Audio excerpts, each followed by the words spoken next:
Bienvenue sur Randonnée Zen, le podcast qui aide les randonneuses à gagner en confiance et en autonomie pour partir en randonnée plus facilement, régulièrement et sereinement. Je m'appelle Sarah et je suis une passionnée de randonnée qui ne connaissait pourtant absolument rien à ce merveilleux sport il y a quelques années.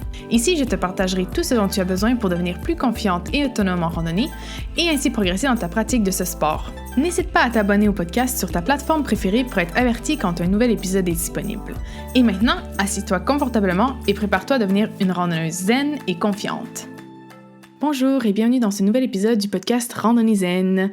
Aujourd'hui, on va parler d'un sujet très important à mon avis et qui doit vraiment être connu du grand public le plus possible pour permettre à tous de profiter de la nature de façon respectueuse. Donc, c'est les principes sans trace.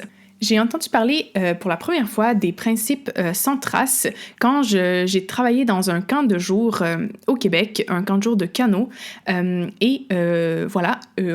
donnait aux jeunes des cours sur le sans trace, des cours, des mini-ateliers. C'était pas des cours théoriques, mais on parlait des principes du sans trace aux campeurs, et donc j'ai moi-même été introduite aux principes sans trace et tout, et j'ai tout de suite trouvé que c'était des principes hyper importants et qu'il fallait vraiment que tout le monde connaisse, toutes les personnes qui fréquentent la nature connaissent. Donc les principes sans trace sont basés sur les principes du Leave No Trace, qui est souvent abrégé aussi LNT en anglais. Donc si vous voyez passer quelque chose genre The LNT Principles ou des trucs comme ça en anglais, ça se réfère au Leave No Trace. Et donc, ces principes ont été créés aux États-Unis dans les années 70, quand dans les parcs nationaux américains, ils ont commencé à avoir une plus grande affluence dans les parcs, entre autres à cause du mouvement hippie et tout. Donc, ils ont mis en place ces principes qui sont un peu comme des principes éthiques. C'est comme un code d'éthique de l'utilisation de la nature. Et donc, voilà, c'est comme c'est des principes, c'est pas quelque chose qu'on entend comme des règles. C'est pas pour régenter le comportement lors des activités du plein air. C'est vraiment, comme je dis, un code éthique. C'est plus qui se base vraiment, de toute façon, vous allez le voir, là, sur le gros bon sens et sur le respect, en fait. Si on va dans la nature en ayant en tête de respecter l'environnement, la nature, la faune, la flore, les autres personnes, c'est vraiment du gros bon sens pour la plupart, bien que certains principes, je conçois, il y a quand même certaines choses qui, moi-même, des fois, quand j'y repense, je me dis, ah ouais, c'est pas vraiment évident. Moi-même, en faisant la recherche pour cet épisode-là, il y a certaines choses que je me suis dit, ah oui, c'est vrai, j'y avais jamais pensé. Donc, voilà, il y a quand même... il y a quand même des principes qui sont un peu plus... où il faut un peu plus de connaissances, mais à la base, c'est vraiment du gros bon sens. Il faut juste vouloir, le voir un peu comme une philosophie ou une manière d'être quand on est dans la nature pour l'apprécier sans vouloir y nuire, sans vouloir nuire aux autres.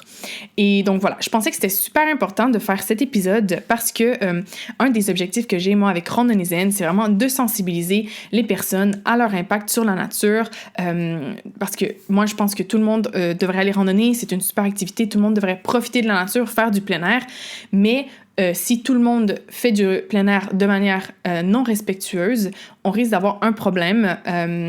On risque de contaminer des zones, aussi de voir l'augmentation d'interdictions, par exemple de bivouac, de fréquentation de sentiers. Partout dans le monde, il y a des sentiers qui sont fermés à cause de la surpopularité de ces sentiers-là. Donc, ils doivent être fermés pour permettre à la nature de se régénérer, des choses comme ça. Donc, pour moi, c'est vraiment important de participer à cet effort de sensibilisation-là pour que tout le monde puisse jouir de la nature de façon respectueuse. Donc, sans plus, entrons dans les détails des 7 principes du sans trace. Donc, le premier, qui est très cher à mon cœur, je ne sais pas si vous le savez, mais je suis aussi coach en organisation. Donc, voilà, ce premier principe vient particulièrement toucher des choses que moi, j'aime beaucoup faire dans la randonnée. Donc, voilà, le premier principe, c'est se préparer et prévoir.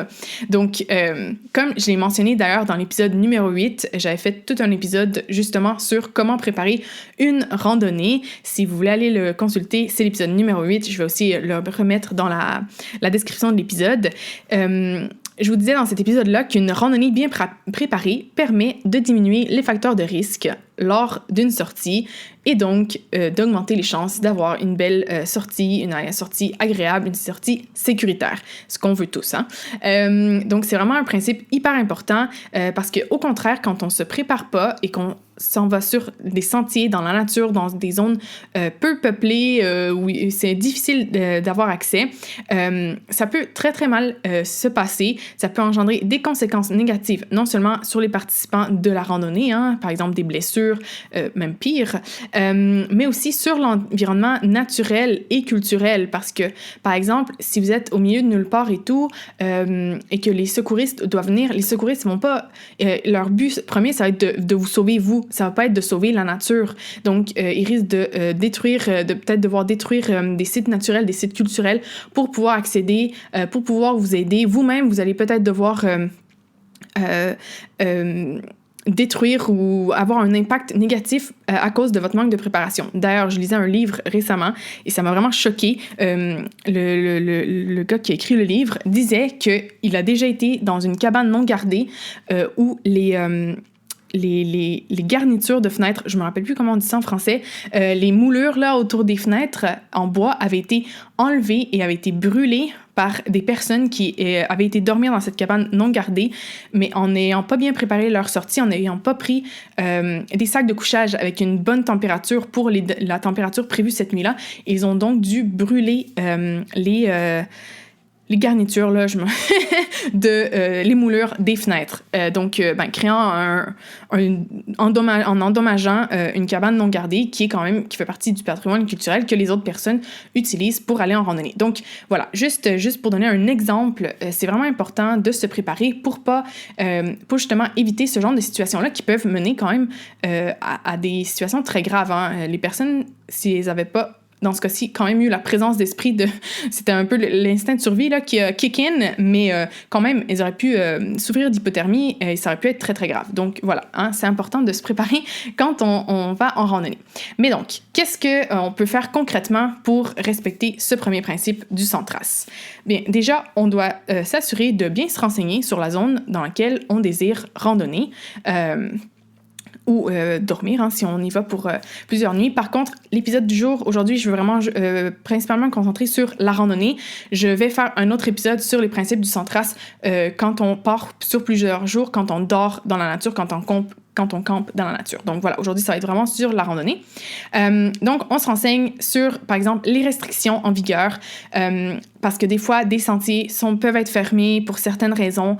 Il peut y avoir l'interdiction, par exemple, d'apporter ses animaux, donc son chien, par exemple, des choses comme ça. On s'informe aussi de l'état des sentiers. Là, au moment où j'enregistre l'épisode, on est au début mai. C'est la période de la boue dans les sentiers. Donc, il y a des sentiers qui peuvent être fermés à cause de l'état du sentier. Le sentier est trop beau pour être parcouru. Donc, on s'informe pour pas arriver là et soit devoir faire demi-tour ou arriver là et dire « Oh non, mais moi, je suis venue jusqu'ici, je vais quand même. » et là, se mettre en danger. Donc, voilà, on se prépare à l'avance, on se renseigne. Aussi, quand on prépare sa randonnée, super important, il faut prendre en considération le niveau d'entraînement et les aptitudes de toutes les personnes avec qui on part pour que la randonnée soit adaptée à tous. Donc, si on part avec une personne qui est moins entraînée que nous ou qui a certains problèmes de santé, par exemple, peut-être mal aux genoux, des trucs comme ça, ben, on doit le prendre en considération pour pas planifier une randonnée qui va être trop difficile pour cette personne-là. Donc, ça, super important. Bien sûr, on vérifie toujours les prévisions météorologiques avant de partir. S'il annonce un orage, du gros brouillard, des choses comme ça, on part pas pour pas se mettre en danger. On sélectionne aussi le matériel adéquat pour l'itinéraire et selon les conditions météorologiques prévues. Ça aussi, ça fait partie de la préparation.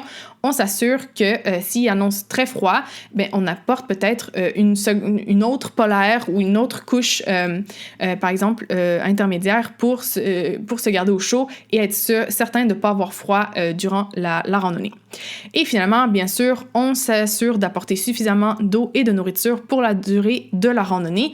Et aussi, dans la préparation, c'est important, si on peut déjà réduire en amont le nombre de déchets qu'on va produire durant la randonnée, par exemple en versant, si vous amenez genre un trail mix, mais qui était dans un gros contenant ou je sais pas quoi, on le met déjà dans un sac, par exemple un sachet réutilisable. Nos sandwichs, on peut les emballer ou dans un petit contenant, comme ça on ne doit pas jeter d'emballage. Déjà, on les jette pas dans la nature, déjà en partant, mais comme ça, nous-mêmes, on réduit déjà en amont nos déchets. Donc ça, c'est toutes des choses à prendre en considération dans la préparation des randonnées. Le deuxième principe du sans trace, c'est d'utiliser des surfaces durables. Donc quand on part en randonnée, c'est généralement parce qu'on veut apprécier la nature. Il faut donc essayer de limiter notre impact le plus possible pour que non seulement nous, on puisse profiter aussi longtemps que possible de la nature, mais aussi les autres. Et ça passe vraiment en grande partie par ce deuxième principe-là qui est super important. Donc, pour respecter le principe de l'utilisation des surfaces durables, déjà, il faut éviter le plus possible de sortir des sentiers. Ça, c'est vraiment genre la règle numéro 1. On essaie d'éviter, par exemple, d'élargir les sentiers en marchant sur le bord des sentiers, par exemple, quand il y a de la boue, parce que ça crée un élargissement des sentiers et on dégrade toute la nature qu'il y a autour des sentiers et donc on rend toujours les sentiers plus grands. Donc, c'est vraiment hyper important. On essaie toujours de marcher dans le milieu des sentiers et de s'éloigner le moins possible des sentiers. On évite aussi de créer des nouveaux sentiers, par exemple en voulant couper une courbe ou en voulant explorer en dehors des sentiers. Surtout si on a un groupe, ça va vraiment augmenter l'impact. Donc, on essaie le plus possible de ne pas créer de nouveaux sentiers. Par contre, c'est sûr que c'est parfois indispensable de sortir des sentiers, par exemple pour aller aux toilettes, parce qu'on ne fait pas quand même nos besoins sur le sentier, sauf si c'est vraiment genre impossible. Ça m'est déjà arrivé d'être sur un sentier genre à flanc de montagne et il n'y avait pas vraiment d'autres solutions. Si c'est un numéro 1, c'est pas trop un problème. Après, la pluie va passer. Un numéro 2, on essaie de se retenir le plus longtemps possible. Donc voilà, c'est pour aller aux toilettes, c'est souvent indispensable de sortir du sentier. Donc, dans ces cas-là, il faut prendre 2 facteurs en considération. D'un, la durabilité des surfaces qu'on va emprunter. C'est-à-dire, et là ici, je cite directement le site de Sans Trace. La durabilité des surfaces, c'est la capacité des surfaces ou de la végétation à résister au passage des gens ou à se maintenir dans une condition stable. Donc, qu'est-ce que ça veut dire concrètement? C'est que on doit privilégier les zones quand on sort des sentiers qui sont par exemple sur de la terre battue où il y a des roches. Par contre, s'il y a des roches, on essaie de piétiner les roches qui sont recouvertes de mousse ou de lichen parce que c'est très fragile et donc en les piétinant, on risque de les détruire, soit du gravier ou du sable. Donc ça, c'est les sols à privilégier. C'est pas toujours possible, mais on va voir quoi faire dans ces cas-là. Sinon, en hiver, la neige et la glace, si elles sont assez épaisses, c'est aussi considéré des surfaces durables, donc qui risquent pas d'endommager la végétation en dessous. Si on doit se déplacer dans une zone avec de la végétation, ce qui arrive presque toujours, si on est surtout en montagne, mais où il y a de la forêt, par exemple, on essaie de choisir un endroit où la végétation est clairsemée, donc ça va être plus facile d'éviter de piétiner la végétation dans ce cas-là. Et aussi, si c'est possible, s'il y a de l'herbe sèche, on va préférer piétiner l'herbe sèche qui résiste beaucoup mieux au piétinement que de l'herbe fraîche ou les pousses vertes. Le deuxième critère à prendre en considération aussi, c'est la fréquence d'utilisation. Donc, si on est avec plusieurs personnes, par exemple, on randonne avec un groupe ou qu'on se retrouve dans une zone très touristique, donc très, très fréquentée, c'est vraiment hyper important de faire attention lors des déplacements hors sentier pour déjà les limiter le plus possible. Et s'il y a vous êtes par exemple un groupe, vous devez vous déplacer hors sentier, divisez-vous pour éviter de créer des nouveaux sentiers à cause d'un piétinement répété par plusieurs personnes. Donc, ça va diminuer, c'est un peu paradoxal, mais en se déplaçant, en se divisant, ça va quand même créer moins d'impact parce qu'on risque d'avoir moins, genre, une trace à cause d'un, genre, 20 personnes qui sont passées à la même endroit et donc de donner des idées à d'autres personnes de passer au même endroit, par exemple. Donc, on se divise si on doit se déplacer en dehors des sentiers. Le troisième principe, qui devrait être un principe qui est très, très évident, mais apparemment, à la quantité de déchets qu'on retrouve sur les sentiers, c'est pas si évident que ça. Donc, c'est de gérer adéquatement ces déchets. Donc, Ici, là, c'est hyper simple. La règle d'or, c'est qu'on rapporte tout ce qu'on a apporté. Donc, on ne jette jamais d'emballage dans la nature, on ne jette pas de mégots, de cigarettes, on ne jette pas non plus les déchets organiques, genre les tronçons de pommes, les pelures de bananes, parce que contrairement à ce que la plupart des gens pensent, oui, c'est organique, mais déjà de un, est-ce que les bananes, c'est endémique à la zone? Est-ce que ça fait partie de la faune et de la flore de la zone? Généralement pas, hein, sauf si on est en Amérique du Sud. Donc déjà, c'est comme jeter quelque chose, une espèce exotique, donc ça se fait pas. Et pour que les choses se décomposent, il faut qu'il y ait des conditions adéquates. Et juste, genre, lancer sur le sol comme ça, c'est pas des conditions adéquates pour que les déchets organiques se décomposent. Et ensuite, ben, ça encourage aussi les animaux à se nourrir grâce aux humains, et ce qu'on veut pas parce qu'ils doivent être capables de trouver la nourriture de façon naturelle par eux-mêmes. Donc voilà, on ne jette aucun déchet organique sur les sentiers. S'il vous plaît, le papier de toilette. Ça, c'est vraiment dégueulasse. Genre, on ramasse son papier de toilette, on le met dans un sac de plastique et on le jette à la maison. J'ai déjà vu des couches et des serviettes sanitaires aussi jetées dans la nature. Ça, c'est vraiment juste comme, what? Genre, sur quelle planète les gens vivent? Donc, ça encore, c'est encore plus dégueulasse. Genre, personne veut voir la couche pleine de caca de quelqu'un par terre, quoi. Donc, voilà. On jette rien, on rapporte tout ce que l'on a apporté. Moi, j'ai toujours des sacs de plastique en plus dans mes sacs. Genre, dans mes sacs à dos, là, je me mets plein de sacs de plastique ou de sacs, des sacs, là, genre compostables pour justement pouvoir jeter mes déchets et les déchets des gens que je trouve. Donc, comme ça, je peux jamais dire que j'ai pas de sac pour jeter mes déchets. Donc, ça, c'est super important. C'est un petit truc là, hyper facile, mais mettez-vous quelques sacs de plastique dans les poches de votre sac à dos. Comme ça, vous allez toujours avoir quelque chose pour apporter vos déchets. Ensuite, pour ce qui est des déchets, on parle aussi des déchets organiques, des excréments, hein, on va dire ça comme ça. Donc, si vous devez faire caca pendant que vous faites votre randonnée, il faut creuser un trou sanitaire. On fait pas caca et on le laisse là comme... voilà, on doit l'enterrer. Déjà, c'est vraiment... c'est un risque de contamination pour les autres personnes et aussi pour la nature. Donc, vraiment, on laisse pas son caca à l'air libre comme ça. Donc, on creuse un trou en respectant les règles suivantes. On s'éloigne d'au moins 60 mètres des sentiers. C'est à peu près 70 pas d'adultes. Donc, on s'éloigne des sentiers, du campement, si par exemple vous êtes en train de camper, et des sources d'eau, hyper important. On creuse un trou de 15 à 20 cm de profondeur et d'un diamètre de 10 à 15 cm. Et une fois qu'on a fini de faire notre caca, on remblaye le trou avec la terre et on couvre de matériaux naturels comme les feuilles, des brindilles ou des choses comme ça. Et c'est plus conseillé de rapporter son papier de toilette utilisé que de le laisser dans le trou au cas où un animal creuserait et déterrerait votre caca et le papier de toilette. Donc, c'est vraiment le mieux, là, c'est de toujours apporter son papier de toilette. Comme je vous disais, un petit sac de plastique, on jette ça à la maison, il n'y a aucun souci. Même chose pour les chiens, hein, on rapporte les excréments, sinon on fait la même chose qu'avec les excréments humains, on creuse un trou. Donc je pense que c'est quand même plus simple de rapporter les cacas comme vous faites quand vous allez promener votre chien en ville.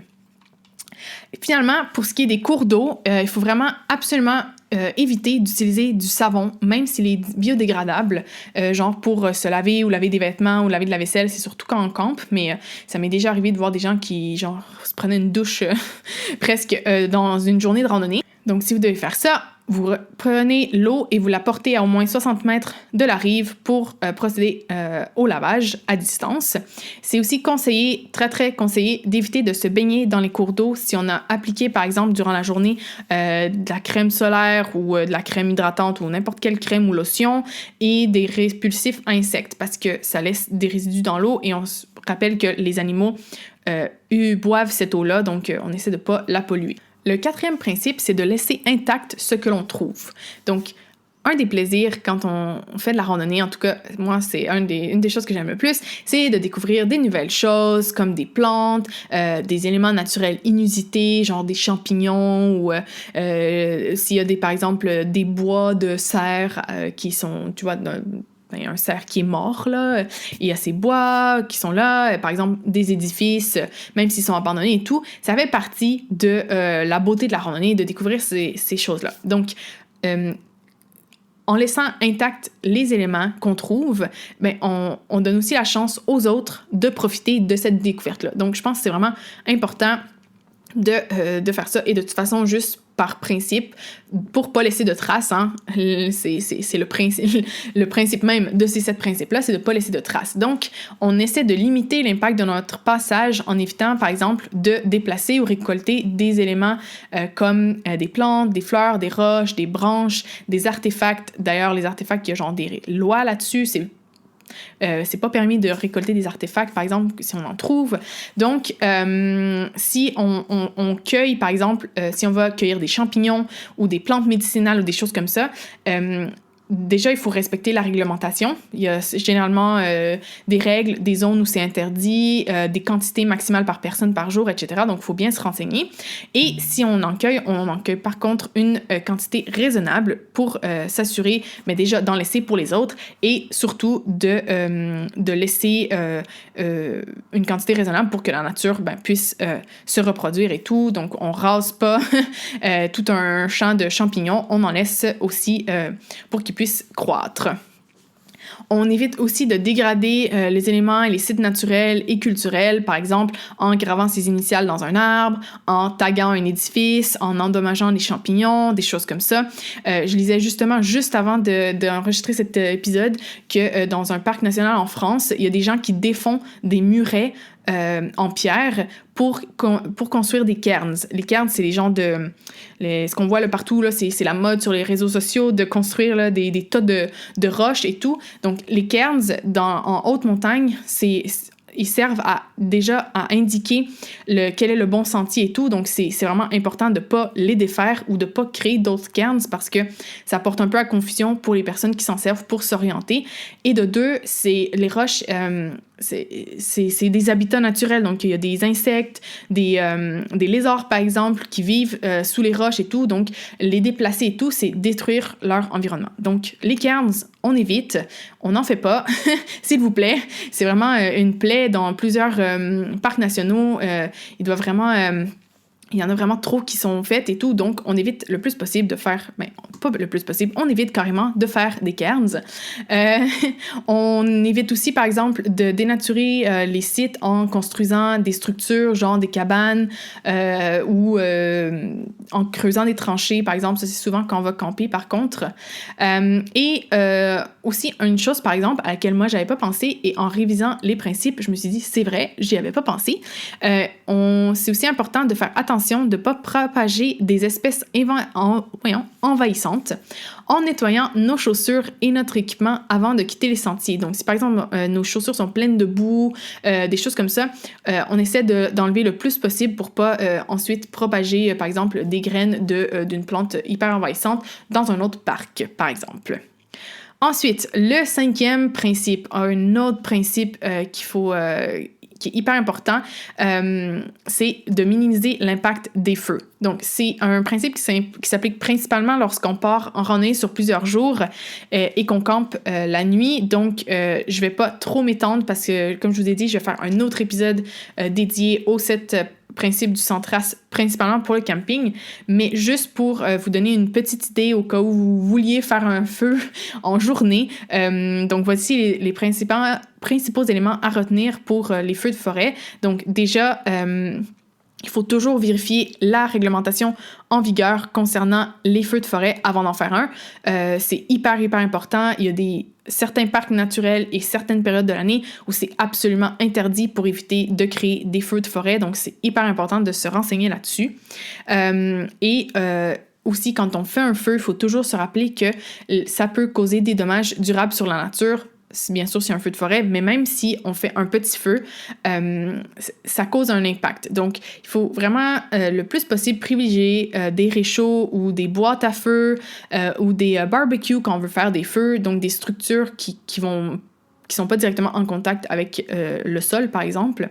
Sinon, si on veut vraiment absolument faire un feu et tout, ben c'est mieux d'utiliser des endroits désignés pour le faire ou des endroits où il y a déjà eu d'autres feux, comme ça, on ne crée pas d'autres endroits.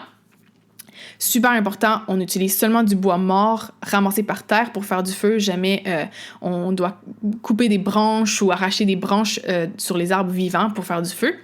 Et finalement, hyper important, on éteint toujours le feu et on vérifie toujours que les cendres soient froides avant de s'éloigner du feu pour éviter justement que ça cause un feu de forêt. L'année passée, moi j'étais sur le long d'un torrent et en pleine journée, il faisait genre 35 degrés, hyper chaud. Et au loin, on a vu 2 gars qui se sont mis à faire un feu le long, pas loin de la berge. Mais qui était aussi pas loin de la forêt. Et ils sont partis, ils ont laissé le feu allumé, ils sont partis. Et nous, ben, on les a rattrapés, on leur a dit, mais pardon, c'est qu'en plus, c'était en pleine sécheresse, il y avait des feux de forêt partout dans notre zone cet été-là. Et ils nous ont dit, ah ben non, mais c'était juste un petit feu, ah non, mais il va s'éteindre, je sais pas quoi. Donc, on a dû aller, nous, éteindre le feu et tout. Donc, vraiment, hyper important. Il n'y a jamais juste un petit feu, c'est jamais, ah oui, mais il va s'éteindre. Non. On éteint toujours le feu avant de se déplacer. Super, super important. Le 6e principe, c'est de respecter la vie sauvage. Donc, c'est vraiment un super plaisir de pouvoir observer les animaux dans leur environnement naturel quand on part randonner. Ça arrive pas si souvent que ça, hein, honnêtement. Donc, faut vraiment essayer de jouir de ces moments-là, mais surtout de respecter les animaux pour éviter de les déranger ou de nuire à leur survie. Donc, super important, si on croise des animaux sauvages, il faut toujours rester à distance pour éviter de les stresser et de les rendre agressifs, et donc aussi de risquer pour notre vie, parce que si un animal devient agressif, il peut réagir de manière vraiment imprévisible. Donc, on doit toujours faire très attention. Il faut aussi absolument éviter de nourrir les animaux de façon volontaire ou pas. Donc, c'est comme je vous disais tantôt, par exemple, en abandonnant nos déchets alimentaires dans la nature. Ça, c'est une façon indirecte de les nourrir. Donc, c'est super important de ne pas faire ça ou, évidemment, de volontairement les nourrir. Ça, on évite le plus possible. On laisse aussi les animaux accéder aux sources d'eau en leur laissant suffisamment d'espace pour qu'ils se sentent en sécurité. Donc, par exemple, si on va dans un lac alpin en montagne et tout, et qu'on voit un cabriolet ou quelque chose dans le genre qui veut s'abreuver, on lui laisse de l'espace pour qu'ils puissent le faire. On se rappelle que c'est leur source principale d'eau, donc il faut leur permettre de s'abreuver. Si on croise un animal en difficulté ou malade, il faut surtout pas tenter de l'aider parce que ça peut avoir des impacts très négatifs sur eux. Donc, il faut vraiment appeler, dans ce cas-là, les services de la faune de la région qui vont savoir, eux, comment procéder en affectant le moins possible l'animal. Et finalement, si vous randonnez avec votre chien, vérifiez toujours les restrictions en vigueur, comme je vous ai dit dans le principe numéro 1. De toute façon, s'ils sont admis, les chiens, on les tient toujours en laisse et on ramasse leurs excréments. C'est hyper important de les tenir en laisse parce que sinon, ils peuvent se mettre à courir pour rattraper des animaux sauvages, des choses comme ça. Donc, vraiment important, on les laisse en laisse. Et surtout, il y a aussi des personnes qui n'aiment pas les chiens. Donc, moi, si un chien me court, vient à ma rencontre en courant et tout, et qui veut me sauter dessus, c'est pas quelque chose que j'apprécie particulièrement, par exemple. Donc, on respecte aussi le fait que pas tout le monde est des dog lovers. Finalement, le dernier principe, c'est de respecter les autres visiteurs. Et oui, c'est hyper important de aussi être respectueux des autres randonneurs quand on randonne et de laisser le moins de traces possible aussi dans ce sens-là. Donc, c'est aussi un principe qui se base sur le gros bon sens, mais apparemment, il y a des randonneurs qui ont besoin des fois d'un petit rappel parce que ça arrive souvent que on voit des comportements qui respectent pas ce principe sur les sentiers. Donc, comment respecter les autres randonneurs sur les sentiers? Voici quelques pointers. Donc, déjà, je trouve que c'est toujours sympathique de saluer les autres randonneurs. Ça coûte rien, c'est agréable, on est tous là pour avoir du bon temps, donc se saluer, c'est juste sympathique. Ensuite, on respecte les priorités. Donc, si on est dans un sentier partagé, les chevaux ont toujours la priorité sur les randonneurs et les cyclistes. Donc ça, c'est super important. On se met de côté, on fait pas de gestes brusques pour effrayer le cheval et on les laisse passer. Donc, comme ça, il ne devrait pas avoir de problème. Ensuite, toujours dans un sentier partagé, les randonneurs ont toujours la priorité sur les cyclistes. Donc, par contre, ici, faut utiliser son bon sens aussi. Si on est dans une section d'un itinéraire où c'est vraiment difficile pour un vélo de freiner, de s'arrêter, de nous laisser passer, on le laisse passer, mais disons que de manière générale, ce sont les cyclistes qui devraient donner la priorité aux randonneurs. Si on rencontre des randonneurs sur le sentier, c'est toujours les randonneurs qui sont en montée qui ont la priorité sur ceux qui descendent. Parce que couper la montée, c'est vraiment difficile après reprendre le rythme. Bien sûr, là encore, si par exemple les personnes qui montent profitent de cet instant pour prendre une pause, bien sûr, continuez, mais on donne toujours la priorité aux personnes qui montent. C'est aussi important de donner la priorité aux personnes qui utilisent des aides à la mobilité. Donc, c'est quelque chose qu'on voit de plus en plus sur les sentiers. Donc, on permet à tout le monde de profiter des sentiers. Et quand vous donnez la priorité, que ce soit à n'importe qui, on se met de côté du sentier, bien sûr, pour laisser suffisamment d'espace. Ici, comme je disais dans le principe de la durabilité des sols, on essaie quand même de garder en tête ce principe-là, mais c'est pas toujours possible, donc on fait un effort pour pas trop laisser de traces. Aussi, si une personne est plus rapide et arrive derrière vous, mettez-vous de côté pour la laisser passer, parce que c'est vraiment frustrant d'être derrière une personne et de ne pas pouvoir respecter son propre rythme. Donc, on laisse la personne passer et après, on reprend sa randonnée. Si vous voulez écouter de la musique, utilisez des écouteurs pour éviter de déranger la quiétude des autres randonneurs et aussi de la faune. Si vous utilisez des écouteurs, par contre, il faut toujours quand même rester attentif à votre environnement. Justement, s'il y a quelqu'un, par exemple, derrière vous qui veut passer, s'il y a des vélos sur un sentier partagé, faites attention pour pas qu'il y ait d'accidents, des choses comme ça. Le seul moment où ça peut être conseillé d'écouter un peu de musique ou de chanter ou de parler un petit peu fort, par exemple, c'est dans les zones où il y a des ours. Par exemple, moi, ça m'est arrivé en Slovénie. J'étais toute seule. Je faisais une randonnée en solo, une longue randonnée en solo sur une semaine en Slovénie. Et je chantais. J'étais complètement seule sur les sentiers et tout. Et c'est une zone où il y a beaucoup d'ours. Donc, je chantais pour éviter de surprendre les ours. Donc, voilà. C'est, disons, la seule... Mais je chantais, je mettais pas de la musique. Mais donc, voilà. C'est quand même une des seules conditions où ça peut être un peu plus... toléré de faire du bruit sur les sentiers. Donc voilà, comme je disais, par contre, dans les zones fréquentées, on évite de parler trop fort ou de chanter pour ne pas déranger les autres randonneurs qui veulent peut-être profiter des sons de la nature. Et finalement, si vous utilisez un drone, renseignez-vous sur les restrictions en vigueur. Il y a quand même pas mal de restrictions sur les drones, donc à bien vérifier. Et on évite de déranger les autres randonneurs et la faune le plus possible, parce que voilà, pas tout le monde aime le bruit du drone ou veut pas se faire prendre en photo par votre drone, donc on essaie de respecter ça aussi. Donc voilà, les 7 principes du Centras. J'espère que ça vous a quand même intéressé. Je sais que c'est un peu moins glamour que des autres sujets, que c'est peut-être pas le top des sujets dont on veut entendre parler quand on fait de la randonnée. Mais je pense que c'est important d'en parler pour que tout le monde puisse profiter, comme je disais, de la nature. Ces principes, comme je vous ai dit aussi, c'est quand même du gros bon sens.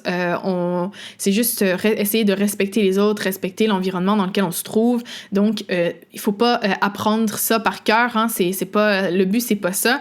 C'est juste d'essayer d'adopter des comportements qui vont éviter le plus possible de causer des impacts négatifs sur la nature, la faune, la flore, le patrimoine et les autres personnes qu'on rencontre sur le sentier. Donc voilà, si vous essayez de vous mettre dans un mindset de respecter tout ce qui vous entoure, vous n'aurez pas de soucis et vous allez déjà limiter énormément votre impact. Si vous voulez explorer davantage les 7 principes du Centras, je vous suggère de consulter le site Centras Canada parce que malheureusement, il n'existe pas de Centras en France. Donc voilà, le site du Canada, c'est le seul qui est en français, qui regorge d'une mine d'informations sur les principes et comment vraiment les appliquer. Mais là, en méga détail, ce que je vous ai donné aujourd'hui, c'est vraiment un survol. D'ailleurs, l'épisode que je vous fais là en ce moment, il est basé sur les ressources de Centras Canada. Donc voilà, si vous voulez aller approfondir, je vous conseille vraiment d'aller regarder leur site. Donc voilà, c'est tout pour aujourd'hui. Moi, je vous souhaite de faire des belles randonnées sans traces, hein, de ne pas laisser trop d'impact sur la nature. Et je vous laisse, comme d'habitude, avec la citation de la semaine, qui est de cette semaine de Jacques Lanzmann, qui dit que marcher, c'est retrouver son instinct primitif, sa place et sa vraie position, son équilibre mental et physique. C'est aller avec soi, sans autre recours que ses jambes et sa tête, sans autre moteur que celui du cœur, celui du moral. Donc voilà, moi je vous retrouve la semaine prochaine pour un autre épisode. Ciao! Merci d'avoir écouté l'épisode jusqu'à la fin. Tu trouveras la transcription de l'épisode ainsi que toutes les ressources mentionnées sur randonneyzen.com. Et n'oublie pas de t'abonner au podcast sur ta plateforme préférée et de laisser un avis. C'est une façon simple et gratuite d'encourager le podcast. On se retrouve pour le prochain épisode et en attendant, je te souhaite de faire de belles randonnées.